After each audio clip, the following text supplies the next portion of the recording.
Monsieur le ministre de l'Économie, du Emploi et du Développement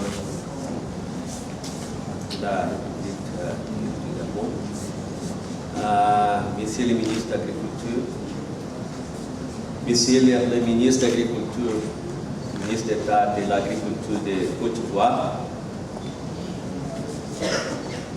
Monsieur le directeur général de Caisse de Stabilisation et Péréquation, Monsieur le secrétaire général de ACRAM,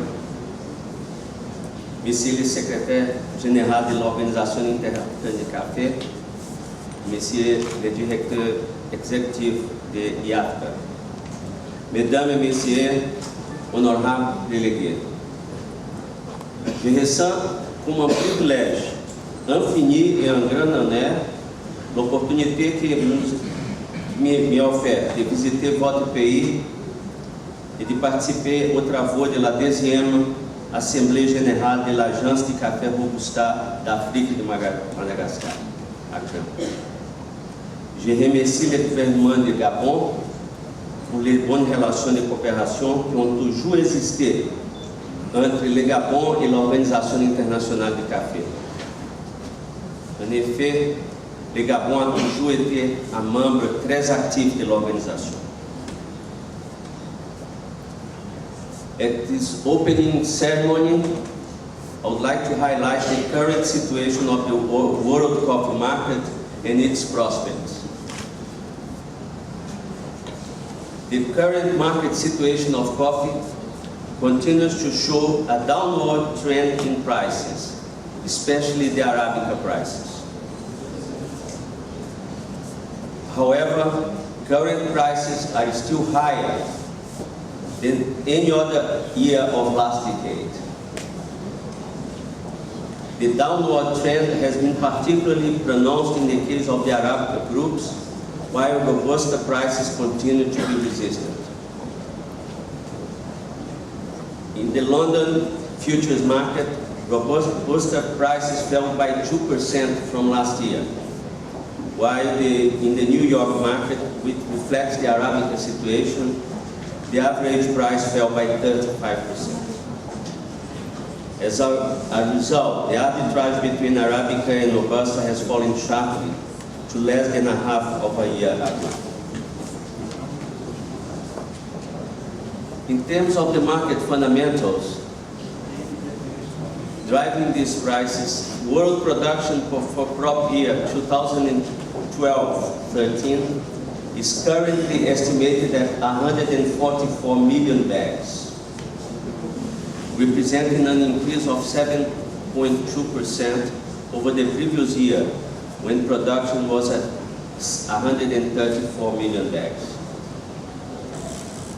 Total Arabica production for this crop year is estimated at 88.4 million bags, representing 61% of the world total, compared to 55.6% to Robusta, or 38.6% of the total.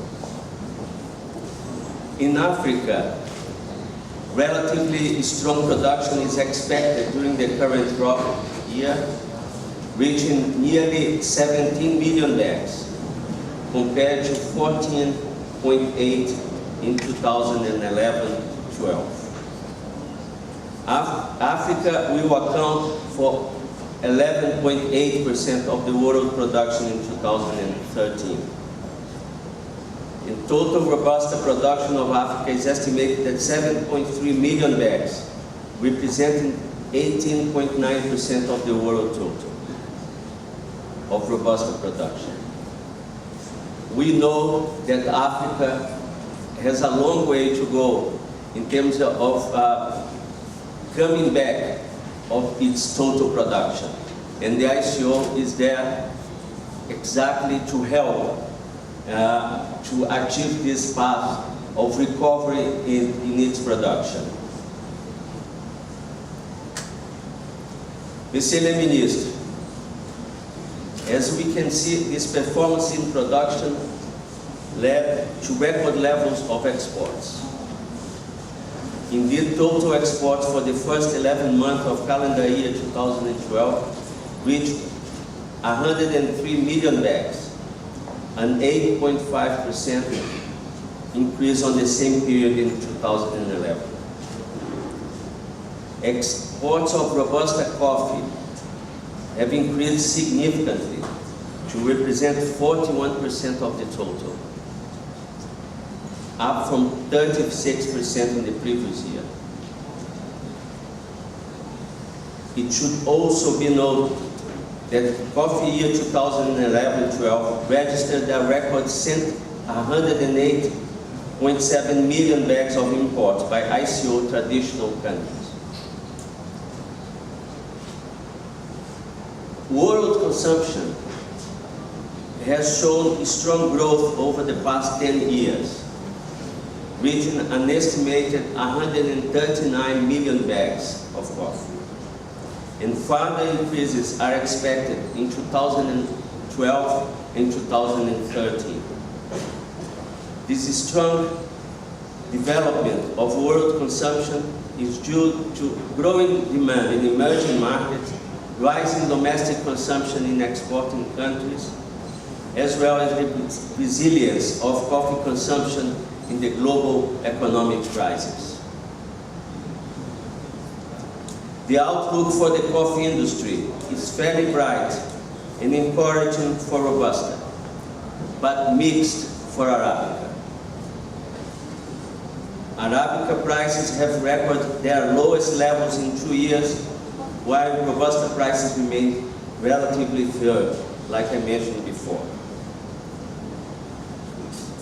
To summarize, biomass world consumption should help maintain a fair balance between supply and demand, limiting the downward trend in prices.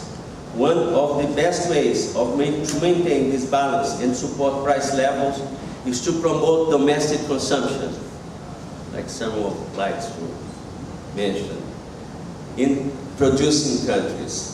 This way we can balance the internal market and we can allow the producers and the farmers to achieve better revenues.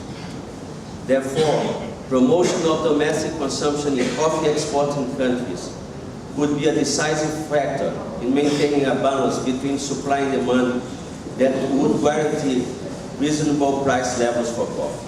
Thank you.